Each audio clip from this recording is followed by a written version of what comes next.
Good afternoon, Janis. Good afternoon. This is Marilyn Chandler on behalf of the Greensboro Jewish Community Archives and Oral History Project. I'm here today not only with Janis, but also with Stacy Krim and Kate Mazer, representing UNCG. This is a joint project of the Greensboro Jewish Community, UNCG Jewish History Department, Jewish Studies, the History Department, and the Greensboro Library, UNCG Library. Thanks again for meeting with us on June the 23rd. So, Janis, tell us a little bit about your name. Where did it come from, and for whom were you named? Well, the Janis part of my name was actually just my parents thinking of a name that sounded good to them, and they liked, there was a movie actress, Janis Page was her name, and my parents say that that's who they named me after, Janis. Now, my middle name is Riva, which is an unusual name, but it's named after an aunt of my father's. Tanta Riva was her name. You know what they called her, Tanta meaning aunt. And my Hebrew name, Chana Rivka, is for a grandmother, and the other is a sister of that grandmother. So a grandmother and a sister. And tell us about your early years. When and where were you born? And I was born in San Antonio, Texas. My dad was stationed in the Air Force there. And when my parents got married, he was still in college. And my mom quit college, and they went to Atlanta to be at Georgia Tech. And then after Georgia Tech, my father had done some officers training in a prep school type situation, and so had gone to the Air Force to be a lieutenant, and they were stationed in San Antonio, Texas, and that's where I was born. But I only lived there for 3 months, and then my father came back to a family business in the Burlington, Greensboro area, and tell us about that business. Here. What was that business? So that was a scrap metal business, and that his father, so my grandfather and my grandfather's brother had started in the 1906, and when they had come from Russia, or Lithuania, sorry, to the United States, and they started this, they started as peddlers. I mean, a scrap metal business starts as peddlers. You're just in a horse and buggy probably, and peddling metals and other things, and then they built it into a business with a real live building, and then an even bigger business.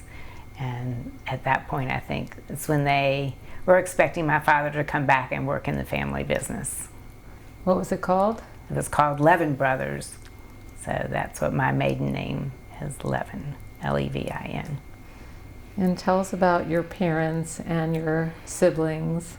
Okay, so my dad was born in Burlington, and my mom was born in Nashville, Tennessee, and they met on a blind date in Atlanta, and the rest is history. No, and so when they came back to live in Greensboro, I mean, I would even say my father probably was thinking they were going to live in Burlington, maybe, even though his brother had already gotten married and was already back in the business, and they lived in Greensboro. So maybe that's what made them move to Greensboro instead of Burlington. But I remember that my mother said that she was looking for a bigger Jewish community than Burlington had. Burlington was a tiny town, even though Greensboro's community was small. Burlington's was even smaller. Give us a sense of when this was. Okay, so I was born in 1956, so they moved to Greensboro in 56. So, right. And your siblings? And then had two more. I had two siblings, a sister that was born in 1958 and a sister born in 1968. So the one in 68 was like she was almost like a separate family. But she just had a bunch of mothers telling her what to do, because I was always telling her, and my other sister and we were, we had a lot of responsibility to take care of her when she was young, when my parents would go away on trips, but we maybe tortured her a lot too. We made her smoke. Yes, she was like 4. We did naughty things to her, probably. I'm sure she still remembers that. And where do they live now? And they live, so my baby sister, the one that, and she calls herself the baby sister anyway. Sometimes people who are the baby of the family want to always be called the baby, and sometimes they do not. But she does not mind being called the baby. And she's in Greensboro. And my middle sister, as she calls herself, the one who got away, lives in Tallahassee, Florida. And talking about getting away, so what was it like growing up here in Greensboro for you? What was the Jewish community like, the general community? And I'm sure you get this a lot from people who grew up in the 50s and 60s, and it's just the time period was so different. We played outside all the time. We would just go out first thing in the morning, and we would be back when my mother would ring a bell for dinner at night. And we just spent more time there's more freedom and more time riding our bikes all over wherever we could ride them, and less limitations. I lived close to Friendly Shopping Center as a kid, and we would just walk up there all the time and spend time hanging out at the shopping center. And who knows how much trouble we could have gotten ourselves into. But we had, outdoor many more outdoor activities than my kids ever did, and just more freedom and less structure. I guess that's it. And that was What was it like downtown and the Jewish community? I took the bus downtown. My friends and I, to go shopping downtown. There was a shoe store that we shopped at downtown when I was a young teenager, before I had my driver's license, and we would take the bus and go downtown and mess around downtown and eat lunch, or go to a movie or go shopping, and then take the bus back. And it's really hard to imagine that these days. Why? Nobody. Because who gets on a bus and uses the bus? I see these buses every day going up Friendly Road. There's the same buses here. It's the same bus route. Route 7, that's the same bus route that I would take, years ago. But why do we insist on taking our cars everywhere, every little place we need to go, not take the bus? What other changes do you see in Greensboro since growing up? Well,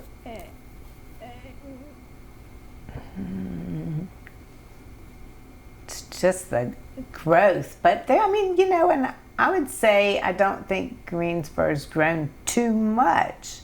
To me, it doesn't seem like it's too big or too much uncontrolled growth. It just seems bigger and more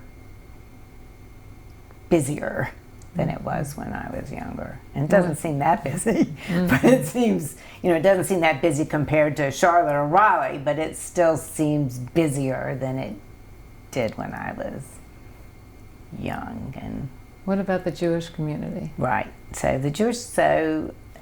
my recollections is that we belonged to the synagogue my whole life.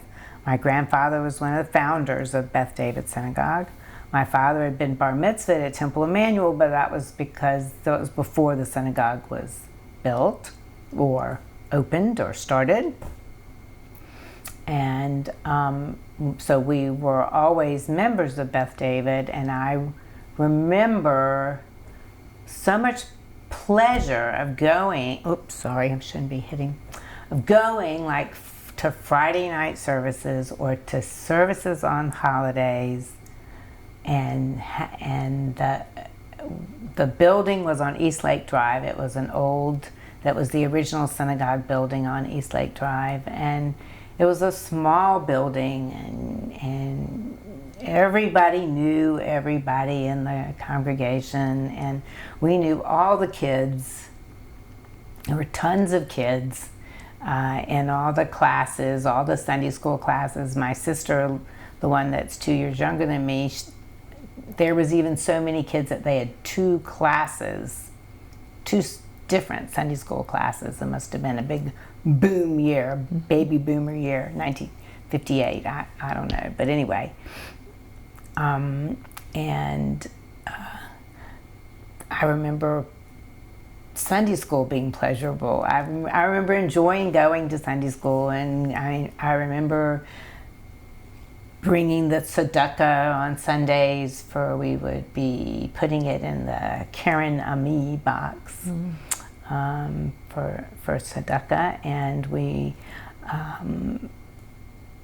I remember all the Beth David seemed to have so many social experiences for the congregation to get together that I remember with so much pleasure, like the community picnics. We would have a congregational picnic at the park, at the Battleground Park, and it was just such a big deal every year to go to that, and they would bring ponies, and I remember, speaking of horses, and getting on these little ponies that would go in a little circle, and I also remember they had a men's club softball team, and everybody, just everybody remembers it with such pleasure that they would go out on Sundays, every Sunday, and the men would play softball, and it was just an easy social gathering community, not just a religious community, I guess. But I do remember with pleasure those Friday night, especially the Oneg Shabbats, and I remember Simchat Torah. That was like the best. They would give you the little flag and the apple to put on top, and that was like the best tasting apple of the whole year, because you got to stay up late and go to synagogue and parade around with this flag and apple, and then they'd give you a Hershey bar when you went out the door as you were leaving. So a Hershey bar and that great tasting apple out into the dark, down the steps of the synagogue into the dark, when you usually didn't stay up that late, to go out into the dark. And for Sukkot, going into the dark to go into the sukkah for the Oneg Shabbat after services. I have, really fond memories of those. I really don't remember going to a Saturday morning service at all while I was really young. I remember once we were of bar mitzvah age, and you were going through your training to learn your Haftorah and all that, and once you hit USY, and that was the Jewish Youth Group, and that I was in along with BBYO, then we would go to more Saturday morning services. But I do not remember a single Saturday morning attending a Saturday morning service. So for you, it was really social. It was about social, the social, and it was like the Friday night thing, just the being out at night, or going down. Even when the Onegs were in the building, they were downstairs. There was the level that the synagogue was on, but then downstairs was this basement room with all these interesting, possibilities. They had banquette seats on the sides, all the way down the side of the social hall. And, so you could have sat there, or you could have set up tables, and there was a stage. And you were involved with USY and BBYO. Mm-hmm. So was that just in Greensboro? Did you have other connections to people around the state? Yes, mostly around the state, and some in the Virginia North Carolina, South Carolina area too. And that was very important as a teenager because you really got tired of just your Jewish friends in Greensboro. It's too small. You needed an outlet to meet other Jewish people. All right, we're going to get back to that. Real quick, can you tell me what BBYO is? Sure, B'nai B'rith Youth Organization. And does it even exist? Does B'nai B'rith still exist? BBYO exists. BBYO exists, but not, okay. That's what I wasn't sure. And what was the other one again? USY, which is United Synagogue Youth. So that's like the organization affiliated with conservative Judaism, I guess. And I want to go back to your parents a little bit. Okay. So you talked about San Antonio, Texas, and you talked about Burlington. Tell us what you know about how your parents grew up. Marilyn's got to pet the dog. So my mom grew up in a household where her father died when she was 10, and her father's brothers, they were also in a family business in Nashville, Tennessee. And so the father's brothers immediately then started taking care of the wife who was left, my mother's mother, my grandmother. And the father's brothers took care of her and helped her pay for her house to live in and college and all this kind of stuff. So they were not very religious, but in Nashville, my mother grew up with everybody in Nashville sort of belonged to all the congregations that were there. So everybody belonged to the Conservative, Orthodox, and the Reform. My mother went to Sunday school at the Reform because it was the closest one to where she lived, and but it was not, they were not particularly religious. My mother even says that they would celebrate Christmas. A lot of Jews in the South did celebrate Christmas. It was more of just a cultural holiday, and she said they even like put up stockings or so. You know, they didn't celebrate any religious part of Christmas, but to hear my mother say that she put up stockings in her house was pretty shocking to me as a teenager when I finally got around to, or when we were kids and wondered why Santa did not, come to our house, because we figured it's because we didn't have a fireplace. And when we moved to a house where there was a fireplace, then we figured Santa would be there, and he wasn't. And that's when she told us, that, we had stockings at my house. But when my mother's father died, it was the year of her brother's bar mitzvah, and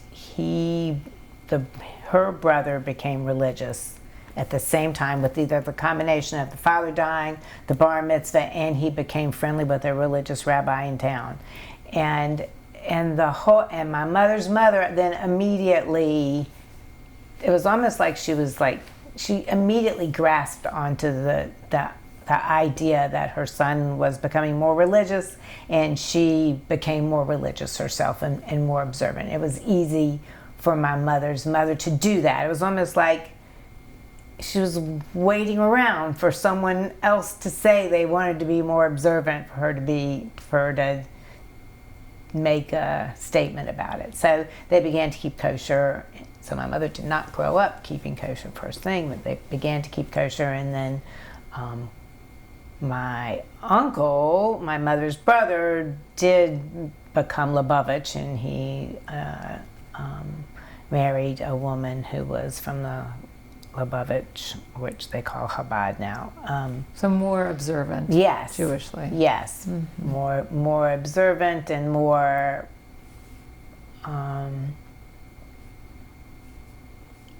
they were ultra-Orthodox, more observant, ultra-Orthodox, really. So they had 8 kids, and then their 8 kids had 10 kids each. I don't know. You have lots of cousins. I have lots of first cousins who are very religious, and anyway. And your dad? Tell us about how he grew up. So my dad's mother grew up in Georgia, and she was from a very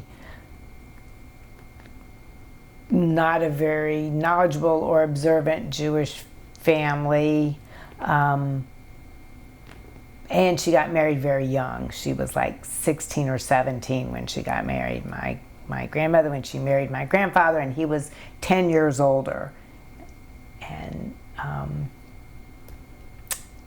he had come from Lithuania and had known and came with his traditions with him. So he was a more traditional, religious background Jewish person, and my grandfather, and he's the one that had, started the, helped start the synagogue, Beth David Synagogue. So that just showed that, he wanted something with a little bit more tradition to raise his kids.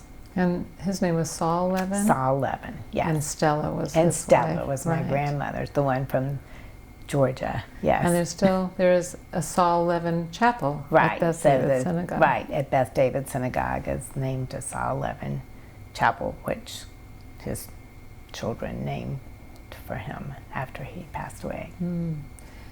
And share with us your parents' connection to the Holocaust. Was there any, were there family members there? So they don't, most of their they do. I never heard any Holocaust stories. So I do not know of any direct relatives, and the way that I know all this is because my daughter had actually done a project in college that she researched this out a little bit more. So she did a project where she went and visited where the families were from, both on my husband's side and our side. So she had been to 4 different sides of family, and there were on Andy's side there was some people left in the Holocaust that just hadn't gotten out in time, but on my side everyone was out in the 1800s. So it's like amazing. How did you make that decision to pick up and move your family to someplace you don't know just for looking for a better life or something? Mm-hmm. And they did. They had a wonderful life. Right. And then the ones who are more like me, who are like not going to take any chances, are going to stay back and see what happens. Who knows, that those are the ones that got left behind. And you're talking about a connection or a correlation between what's going on today, you mean? Well, you can feel it a little bit, but you can also see how maybe playing it safe is not always the best way to look at. I've spent my whole life playing it safe.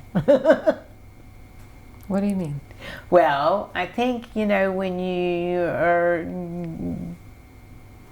maybe it's easier to play it safe when you're given everything in life and you have a good life and you're not searching for enough to eat and places to go and educate your children, then you're more likely to not want to rock the boat or not want to pick up and move someplace else. I mean, I would say my play it safe is that I stayed in Greensboro, where I had family, where we had family to support us as we were raising kids, and where we had a community already built around us. And when you move someplace new that you don't know, like you did, everybody, that chooses to pick up and move someplace new, that's the unknown, and that's maybe not playing it safe, because you could have a disappointment. So, where'd you go to high school? So I went to high school in Greensboro, of course, at Grimsley, which is very different. I ended up, I had a daughter that went to Grimsley, and it was totally different when she was there than when I was there. How so?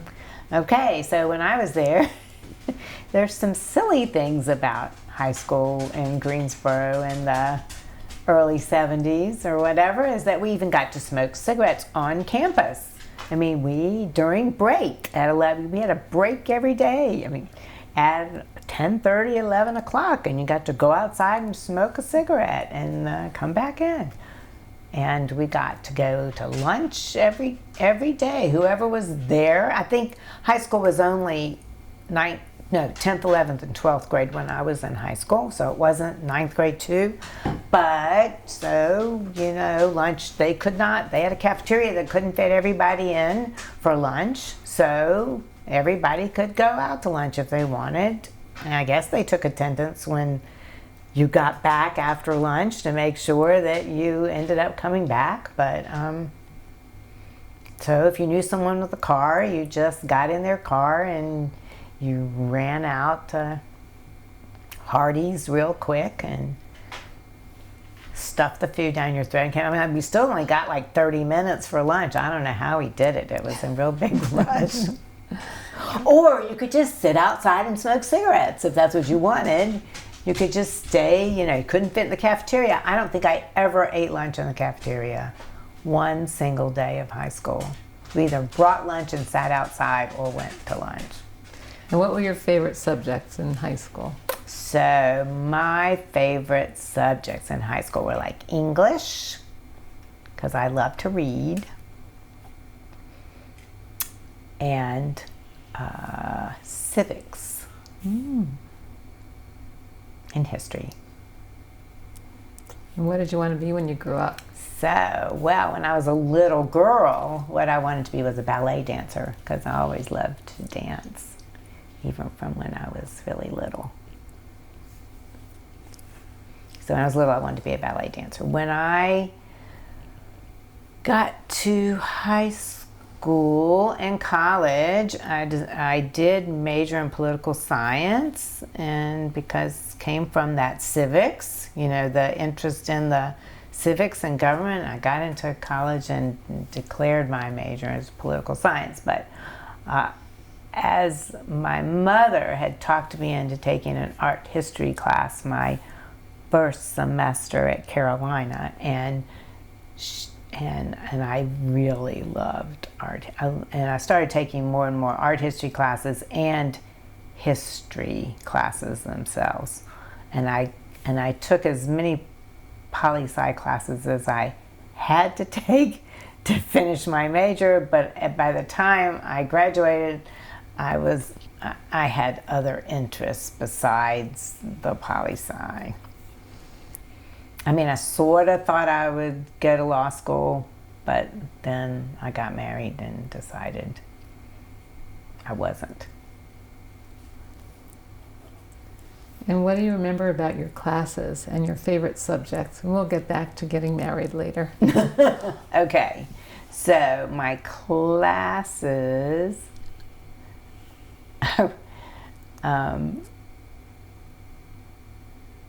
in college or in high school, or both? College classes. So at UNCG, one of my first experiences at UNCG, I think, was summer school. So I took 1 year at Carolina and then transferred. So so I started off at Carolina, and then I decided I was getting married and came back home. Although I didn't get married quite yet, but I just, again, play it safe, come back home. Andy and I have talked about it before. We could have easily just gone to Chapel Hill and lived there and gone to school, but we played it safe, came back home. And I loved my that first summer school at UNCG made me fall in love with UNCG. I really did. I mean, it was just this. And I knew about UNCG as a kid because my mother had gone while I was still a child. She was going to school then, and I had visited on campus people who had lived there when I was young, and I got to spend the night. But there was just more and more about UNCG that I really fell in love with as just that summer. And I think maybe summer school is just such a good introduction to campus life for anybody. It might be a good idea, just to think about. So did you live at home or did you live on campus at UNCG? I lived at home. The whole time I had gone to UNCG, I lived at home. And what did you study there? At UNCG? Was it still poli-sci? Poli-sci. But I took in that summer school, I took like a Dickens class that was all reading Charles Dickens. It was all Charles Dickens. And that was I took a women in literature class. I remember maybe another summer or maybe in the fall. Anyway, I loved the English classes at UNCG, and I loved the history classes. And I liked they had a great art history also. And I loved all those professors that I had. I cannot remember anybody's names, but Were you there at the same time as your mom, or she had gone to school earlier? She had gone to school. My mother graduated undergraduate, when I was in 6th grade. And she went to UNCG? Mm-hmm. And what did she study? And she studied library science. Well, she majored in English, and then she got her master's in library science. And when did you graduate? What year? And I graduated in 78. Any particular experiences, either as someone who was Jewish on campus or something about Jewish life on campus? I cannot tell you one single thing about Jewish life or experience anything Jewish on campus at either of the schools that I went to. Because you didn't seek it out, or because it just wasn't Because there? I didn't seek it out, and I didn't even, it was of no concern on my brain. But, I had my family, once I was back in Greensboro, I had my family, we had our Jewish things we did. I had a fiance, a boyfriend, or whatever, and, we were planning our, Jewish wedding. I did not seek out any Jewish stuff on campus. I'm trying to remember once whether I ever even tried to tie in something Jewish with a paper I wrote. And it maybe in some history class I maybe tried to tie in something Jewish, but I also remember trying to tie in something with cats on an art history project that I was doing too. So who knows, it could be. Cats could have beat out anything Jewish. And anything I don't special know. about the political atmosphere on campus? No, and I do not remember anything special politically on campus at all. I remember going to great plays. The theater department at UNCG was so wonderful, and I remember just experiencing all different kinds of theater that I just not known very much about, different types and aspects, different settings for theater. They had so many different little theaters in that. I mean, I don't even know if that theater still exists, that Taylor still exists, because when it was built, it's probably, I don't know, I had performed in a play at Taylor Theater. I think it was Taylor. I don't know whether it was built yet when I was young, or whether I'm misremembering from another venue in Greensboro. But What play? I had been a penguin in Mr. Popper's Penguins. There you go. That was my claim to fame, and it forever made me interested in penguins. So I was, to this day, still interested in penguins. And where did you meet Andy, your fiance? How did that happen? And where was he from? So Andy was from Greensboro also, and he was 4 years older than me, so he did not know who I was, but because he was a Jewish guy that belonged to my synagogue, there weren't that many people, then I knew who he was, because just say if you're 12, you know who the 16-year-old guys are. The 16-year-old guys do not know who the 12-year-old girls are. so I knew who he was, and he did not remember ever meeting me beforehand. But we actually met in the Marx's house on Kemp Road East, that it's actually up for sale right now, and sure would love to get in that house and just say, this is where we met. But anyway. And that was what year? Was that before college was over? No, it was before high school was over. Before high school was over. You met in high school. He was not in high school, but I was. So I was like a senior in high school. So we met in 73. How long did you date? December of 73. How long did you date? We got married 2 years after. We got married in December of 75. And tell us about your children and how all that evolved. So. And where did Andy go to school? And Andy went to Page High School, and then he went to Wingate and to Greensboro College. He was the first person in his family to have gone to a university, really. Wow. And Greensboro College is it a Methodist school? It's a private small. You met under the auspices of Methodist, probably. I can't remember. Yeah. But a small but it is private a liberal arts liberal arts school. And your kids? When did that happen? My kids are middle aged now. They're 45 and 41. Well, the oldest one was born in 1980, and the baby was born in 1984. And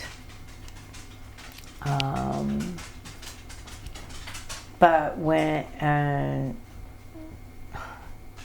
I graduated from college, we were already married and living in a house, and owned a house. I mean, it's just, when you think about that for young people today, and I just don't see that the opportunities are, they're so different. Housing is so hard for young people, and here I had a house before I graduated college. Wow. That's unique, I think. You think so? Then, I mean, but it's then. Greensboro, though. So again, playing it safe, being in Greensboro, this is where you could afford a house. And before you even graduated college, this is proof. I mean, of course, maybe I had like savings bonds that my grandparents had given me, Israeli bonds, and that's what I used as a down payment, but it wasn't anything totally unusual or crazy or... All right, then I'm going to just detour for a minute. Yes. I'm going to segue to Israel, because you just mentioned Israel bonds. So talk about your family's connection to Israel, your parents' connection, maybe even grandparents, and what role did Israel play in your family life? I think even though I could see neither my mother or father coming from really religious families, they came from real families that both had strong feelings towards Israel immediately, even pre-state of Israel. My mother's mother was very active in supporting the idea of a state of Israel, and so was my father's father and mother. I never knew my mother's father, so so I can't vouch for him, but there was a lot of support for Israel on both sides of my family from way back. So it became everybody was supportive in a different way. My grandmother in Nashville, Tennessee was very vocal and in charge and president of a group that, was, out there in support of the idea of a state of Israel, which was controversial at the time, even between Jewish groups. There were Jewish groups that were not supportive of the idea, and I mean, I don't usually use the word Zionist, but they were Zionist Jewish groups and not Zionist Jewish groups that were happening at the moment, not as many these days. Why do you think your family was so active and interested in Israel? I don't know. That's a good question. I haven't really thought about it because we didn't really have anybody that lived in Israel. It wasn't like we had relatives that we communicated with or had background. I don't know. So it must come from the liturgy. It's there. You know, do you remember when they went to Israel first? Yes. So my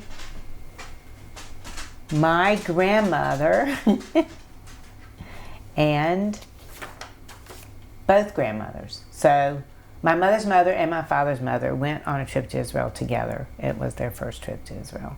And they went in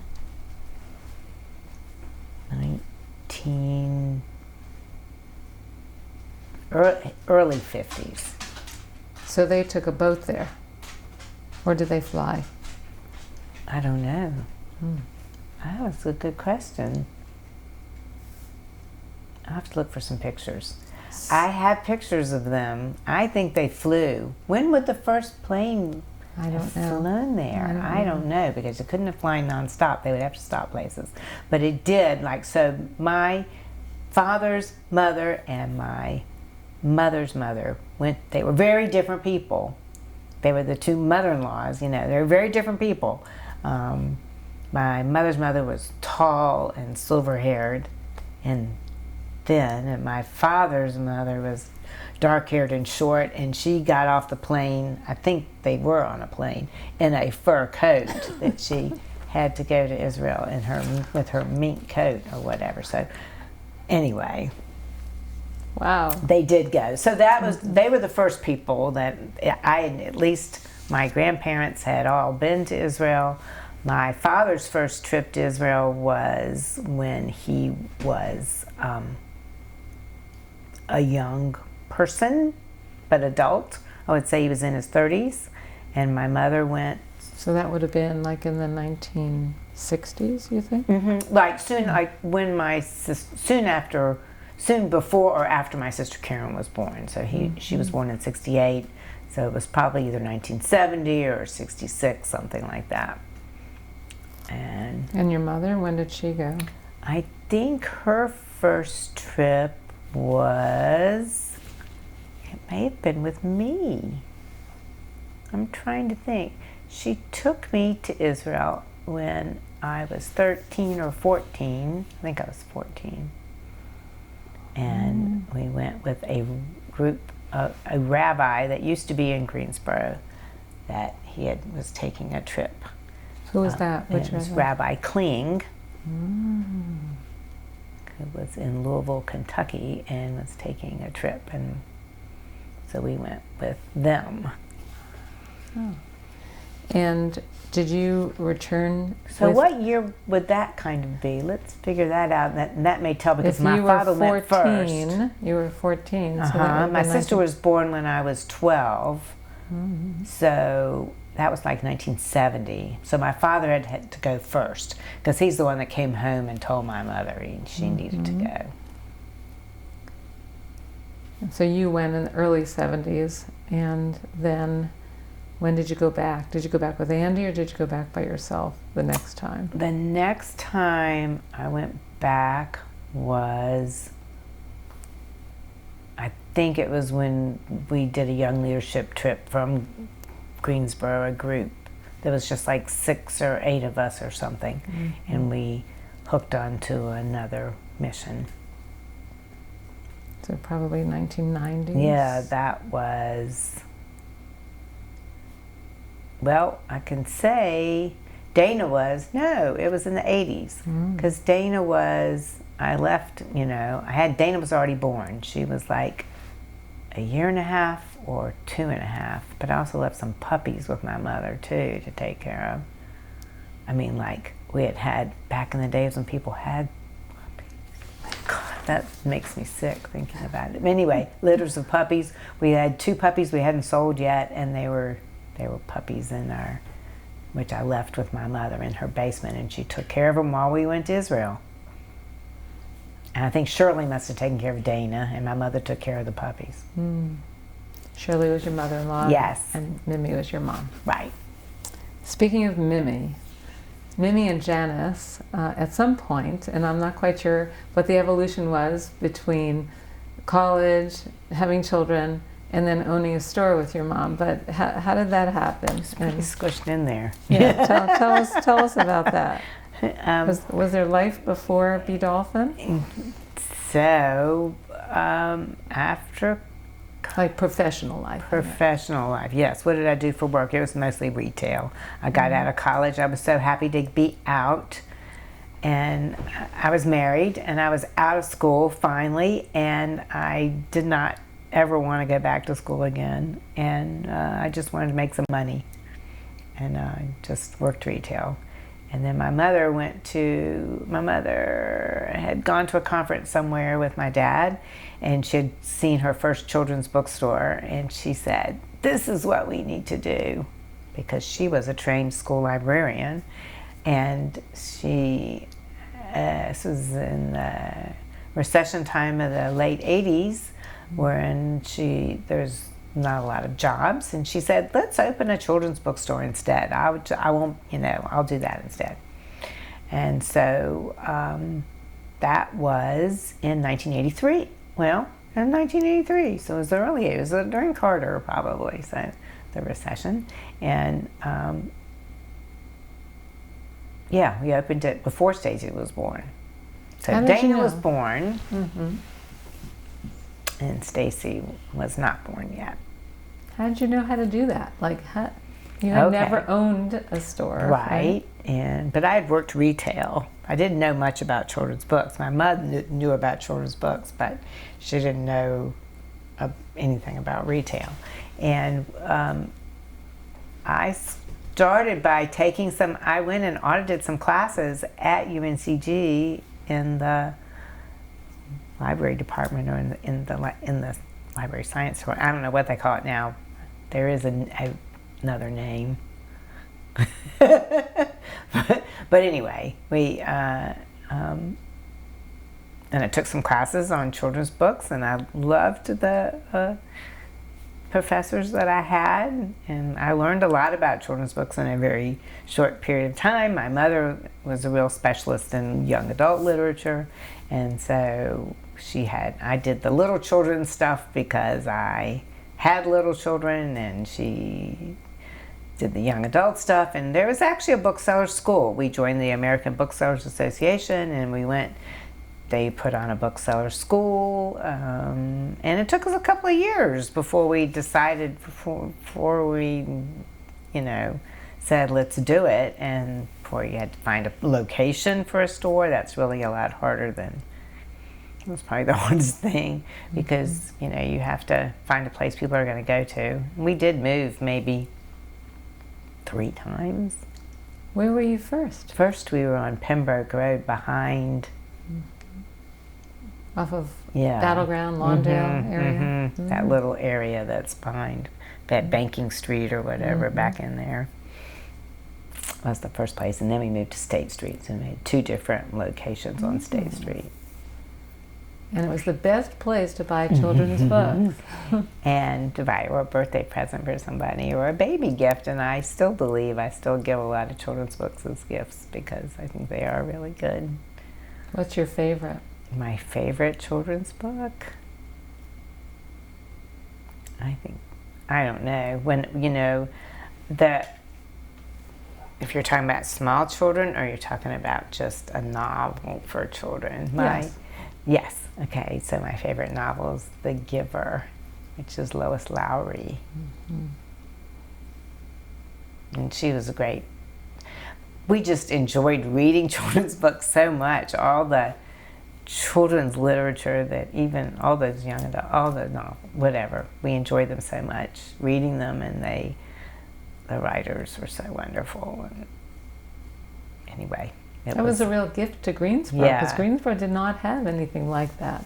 It was and it certainly didn't have anybody as knowledgeable as my mother that had a store to help people find what they wanted in the way of books.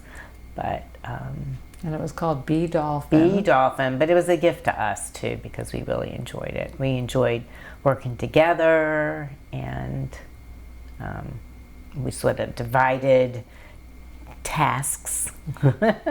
I did the ordering, she paid all the bills. No, it's true. I mean, so. How long did you have the And shop? we had it for 13 years. Mm-hmm.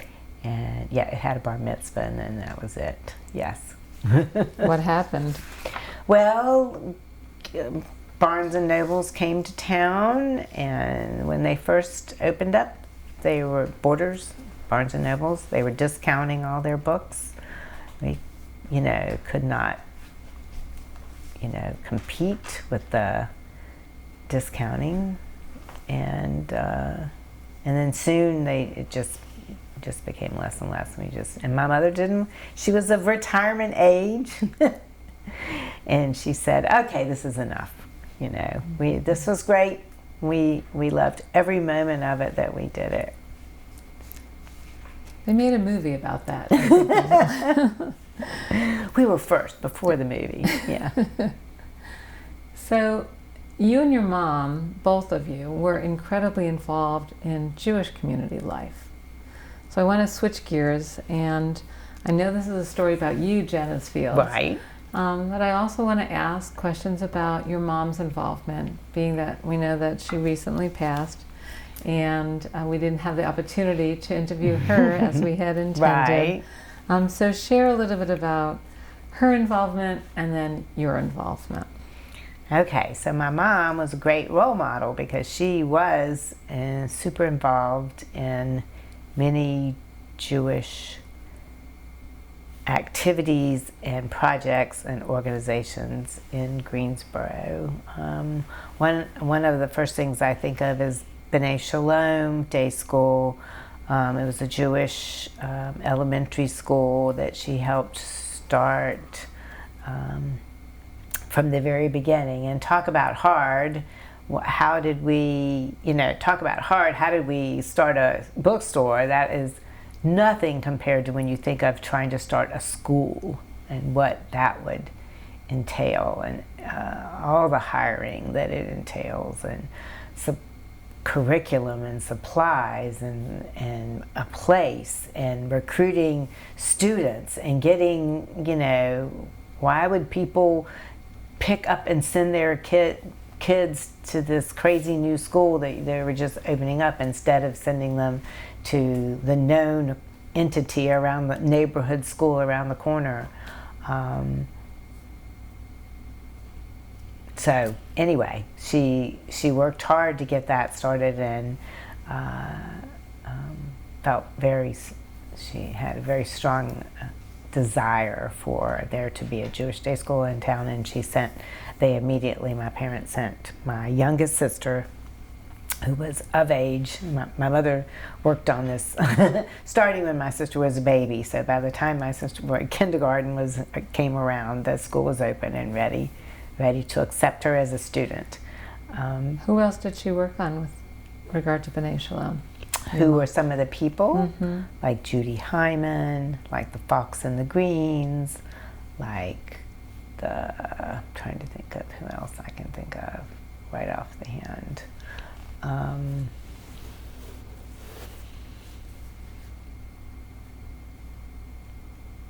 There's so many people.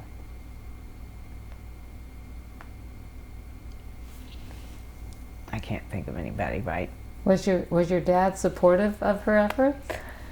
He was supportive. Yes. Yes. Jack Levin. Jack Levin. Yes, he was supportive, but it wasn't a burning desire of his that there be a Jewish day school in town. Mm-hmm. But he definitely supported. She did most of the work. He, chipped him some money. So. Mm-hmm. And was she active in Beth David as well? She was active in Beth David, and she was synagogue was very important to her. She loved going to synagogue. And I see my father never enjoyed going to synagogue, so when they moved to a sort of retirement house, I think they were probably only about 50 when they moved there, so they weren't that old.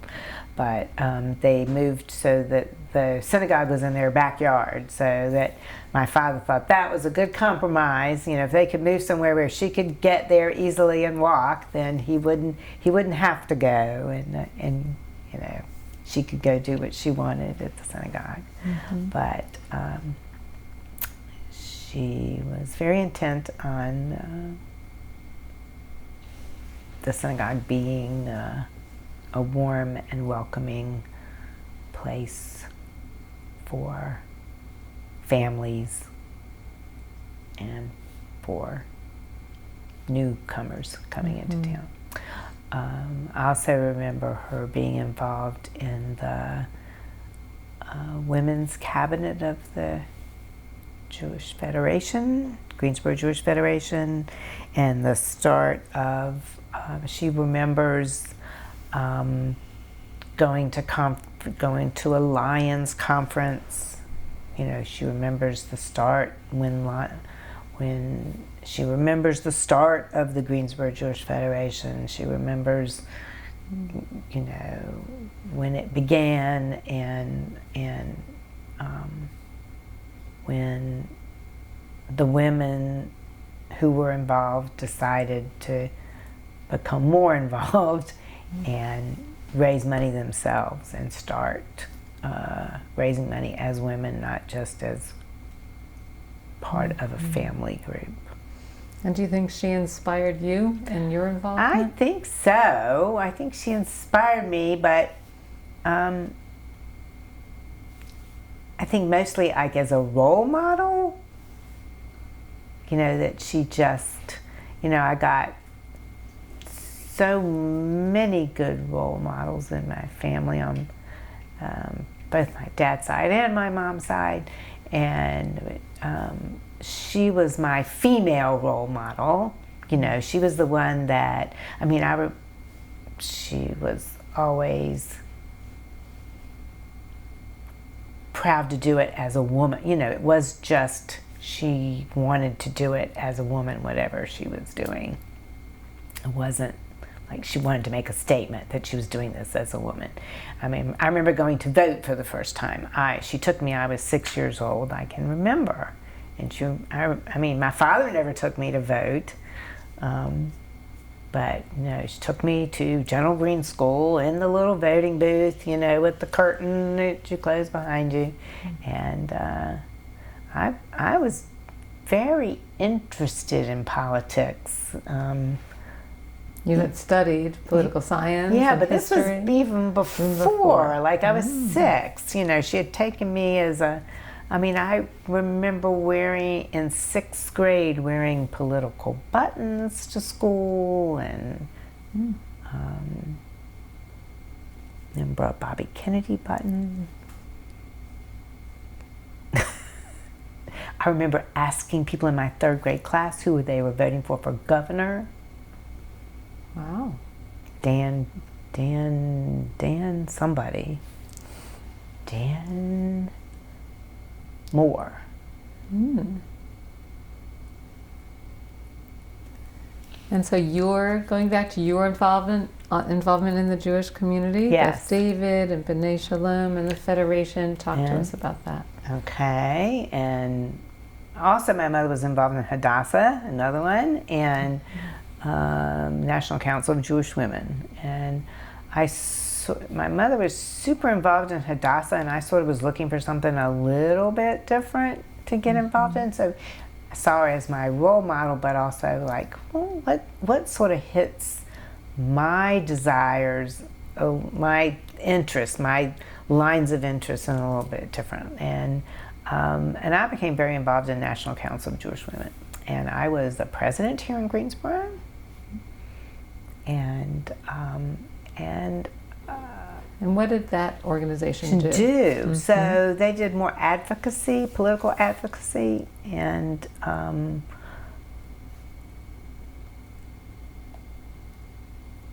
a national as well as a local level. And they, in Greensboro, they even helped start mobile meals and the Head Start program. So they had also done advocacy stuff here in Greensboro. For the general community? Yes, right. For the general community, not just the Jewish community. And their advocacy was the advocacy they did on a national level was a lot in the general community too. They did, abortion rights and Planned Parenthood. They supported all kinds of things besides Israeli things. Besides, I would go on trips to Washington and we would go to our congressman's office and tell them what things we were interested in, both Jewishly and in the general community, what things we were advocating for. So I really liked that part of it, and I think that's what sort of also led, you could see my interest in political science as studying it, and also my interest in volunteer work on an advocacy level. But also, just this connection to Israel is what got me into the work that I wanted to do at the Federation. And I guess being involved with the Jewish community to me meant being involved in supporting Israel as well as supporting Jewish life in Greensboro.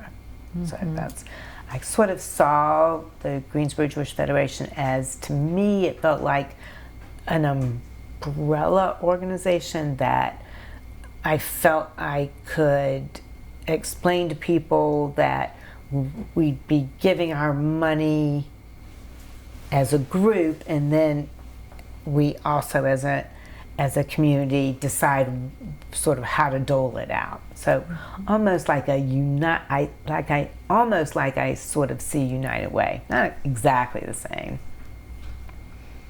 but almost like a Jewish United Way. And you became involved in the Young Leadership Program. What was that? Yes. So I guess they were just trying to train people and giving them education and experiences that would lead them to become more involved in the community. And if you're not given those opportunities, how would you ever think to become involved? And you did that with Andy and with other young couples. And it was back in the days when it was almost like we knew all the young couples our age in Greensboro, and we all did it together. This is the only people that there were. And now there's so many. That they definitely have to have more organization to try to get more young people together, because there's too many. No, not too many, but there's so many that you just wouldn't automatically find each other. So it's become so large. Right. Larger. It's not that large. It's just larger than it was, so that's harder to make those connections without being...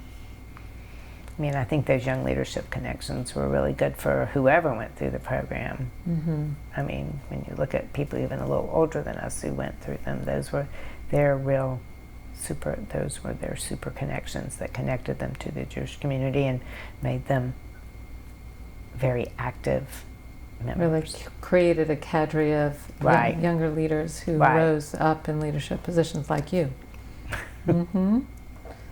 And you became involved also in Women's Cabinet and in the Israel missions. Right, and I love, again, my connection to Israel, and I loved the Israel missions. And there was a time period in there where I would go every year on another trip to Israel, and I loved it.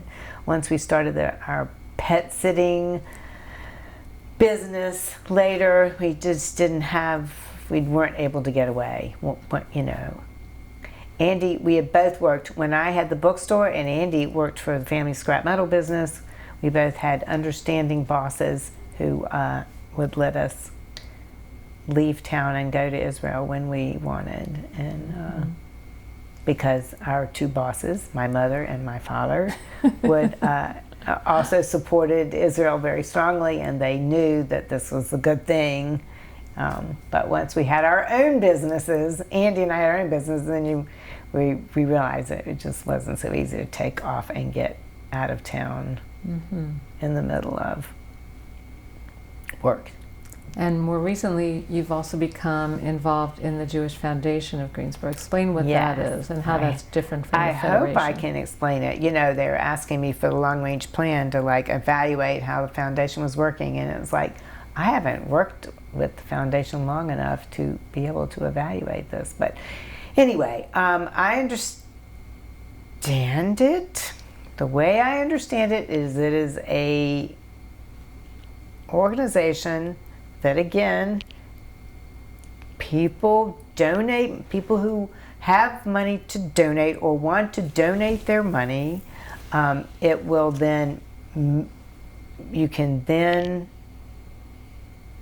pick who you want the money to go to, so that it's, I don't know how to explain that this. you can recommend the Right, funds. you recommend where your funds are donated. So you give money to the organization, they invest it, and then while they're making money, so it's good for the organization to make some money, and it's good for you to be able to have like a holding place for this money that also makes money, and then you choose recommendations of where you want this money to go to the Jewish community or in the general community anywhere. And any charitable organization. Any 501(c)(3) or whatever. And there was something about women specifically and the Jewish Foundation that you were involved with. Right. And again, as my mother helped me realize that it's good to make sure women have their say in everything. She always told me to, even though she may not have followed the instructions, always have a job and always have your own money and always be on the lookout for yourself, because nobody else is going to be doing that. And so as a woman, I've tended to get involved more in things that were the things that speak to me first, are the things that are where women are making the statements about what's important to them. And this was a women's giving circle, is what it's called. And giving circles have become very popular, where women get together and decide how they're going to pool their funds and what things are important to them to give money to. And they study the needs, and it's a learning experience for everybody. First of all, you know, compromising, because you're with a group of 20 people or so, or 20, 30 people, and how are you going to decide how you're going to give this money away? You can't just let everybody, it's one vote for everybody. You're not, if you've been there 20 years doing the work, you don't get any more votes than someone who's come in new, just because you have more experience. So it's really interesting, compromising, talking about deciding what your priorities are, how you dig down to your priorities, and which is hard, because there's so many things that need help out there and need money and ask for money, and they need it. And you chaired this process. So we did this the first year here in Greensboro, yes, and we did it for 1 year. I'm ready to do it again. We're gonna do it again another year. I think we did great, but I think it will only get better each year. I think it's a great thing. Was its focus only on women's projects? Well, we decided that at the beginning that it would be women and children. So the children did not have to be girl children. Mm-hmm. We had a big discussion about that. Could be male children also, yes. And can we segue from there into the whole idea of philanthropy and giving, in terms of your own giving and your family's giving? How do you describe your family's philanthropy? I wish I could think of a good word to describe it. I think my family was, and by family, what do you mean? You define it. Okay, so I see my father's family philanthropy started off with like Israel bonds. So my father's families. And Israel bonds is like a different sort of type of philanthropy, because it is a philanthropy that first came to you to do, say, buy these bonds, they'll be good for you and they'll be good for Israel. So it's almost someone is doing it because, I'm not saying everybody who bought Israel bonds just thought of it that way, but I can see that that's how they tried to sell it. And I learned more about this reading about the biography of Golda Meir that helped me, because she would go out to try to sell these Israel bonds, and they really looked for a way to how to get people intellectually and not just emotionally. So Golda Meir, the former prime minister of Israel, so it was an investment in Israel. And so it was an investment, not a gift. And again, some people more interested in that idea of an investment instead of a gift. Both of my parents themselves were more, and this same grandfather who started off with Israeli bonds, so his philosophy that I remember him telling me about was that you give until it hurts and feels good at the same time. And I remember him telling me that. I was trying to remember how old I was when he told me that. And he said it in his gruff, like Lithuanian accent. You give till it hurts and it feels good at the same time, But I think my parents' giving was more emotional and less intellectual. What about your own? And my own is way too broad. My own giving is unfocused. And part of the Women's Giving Circle is supposed to help you focus your giving. But my giving is unfocused. I give to Jewish things and non-Jewish arts things and non-Jewish education and medical things and animal things and environment things. And it sounds like things that you're passionate about. Right. Okay, so that's the emotional passion. So that's my thing. I haven't found a focus per se. Like I remember my mom when she found that PJ Library program that was to give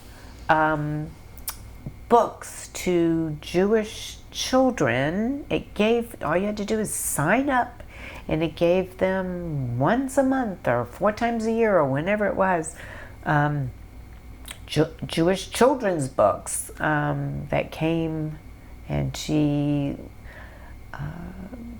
became a sponsor of that in Greensboro. And I mean, that was just such a perfect program for her, because she loved children's books, she loved books, and she loved Jewish stuff.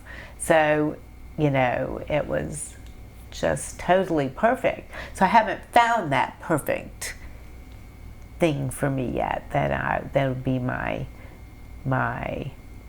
legacy.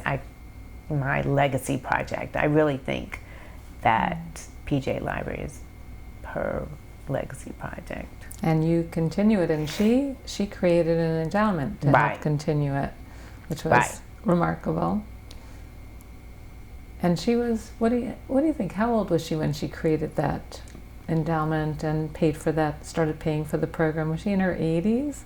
Probably early 80s, because she went to Wellspring, at 79, so it was in her early 80s. Yeah. Does your family get involved in every organization you support? And what do you mean by my family? Do you get involved in every organization? Oh, do I get involved? Meaning like on a volunteer type basis? Yeah. No, but I do like direct volunteering, and it is a good way to connect your, what you want to give money to. It's meaningful that way to get direct volunteering. Mm-hmm. I mean, I have yet to find, like, I really talk about animal stuff. The animal stuff is very important to me, and I have not found a way to do some direct involvement with animal stuff without getting overwhelming to me emotionally. So I haven't been able to find that.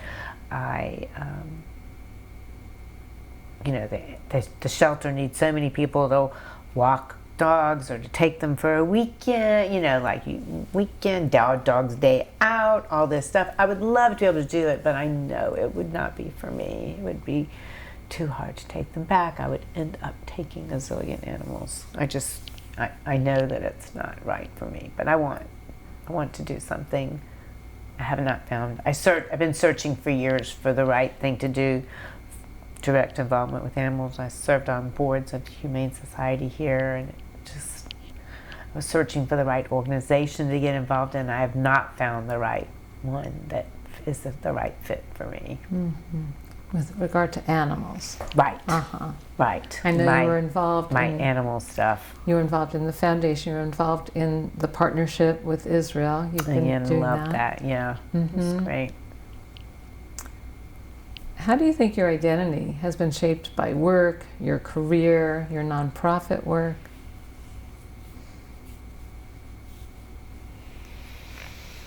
I just think I'm just a Greensboro girl that,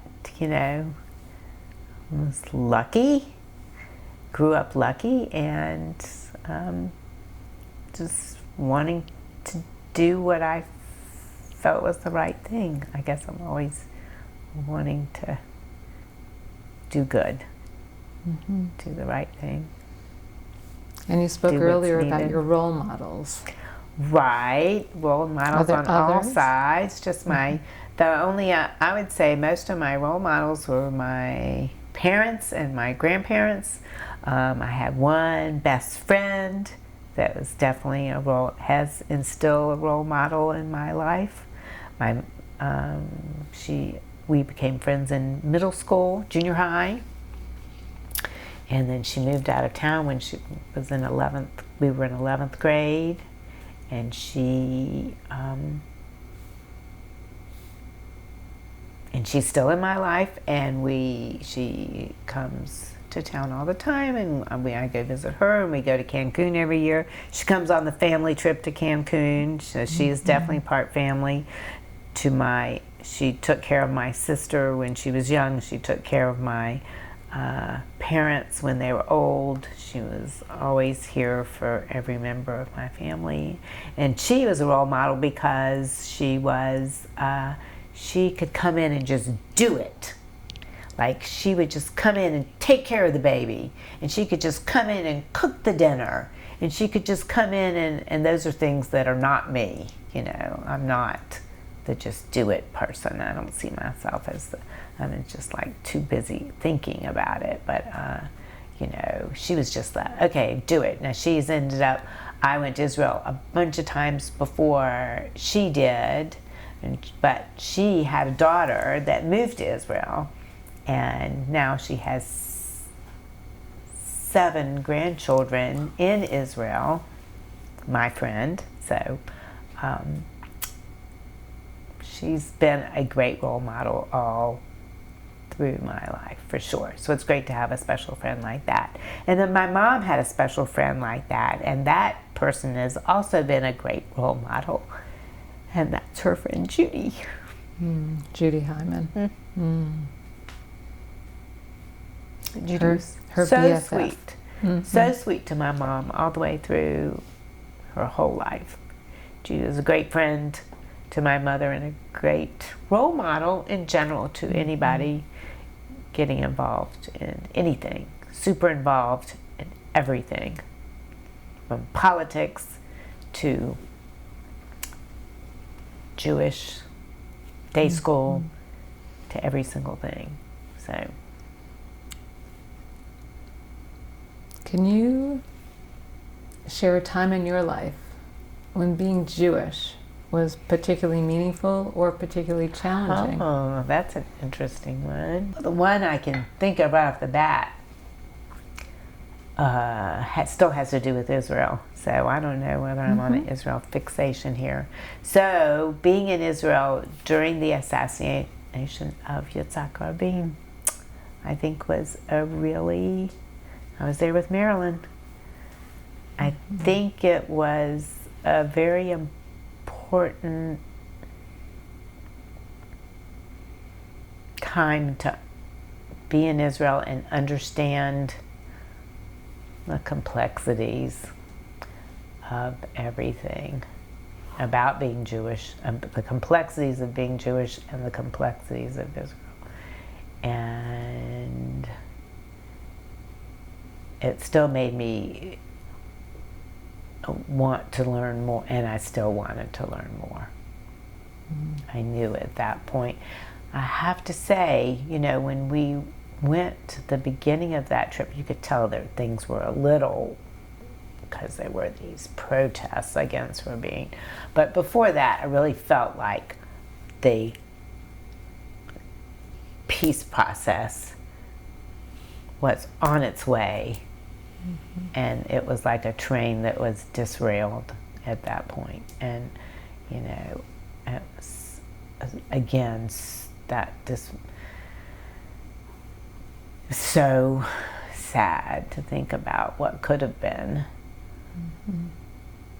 had there been peace and, you know, for all the peoples that live there.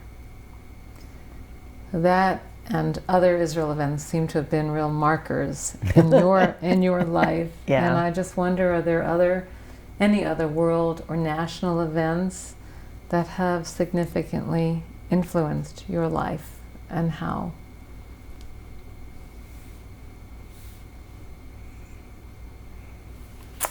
Significantly.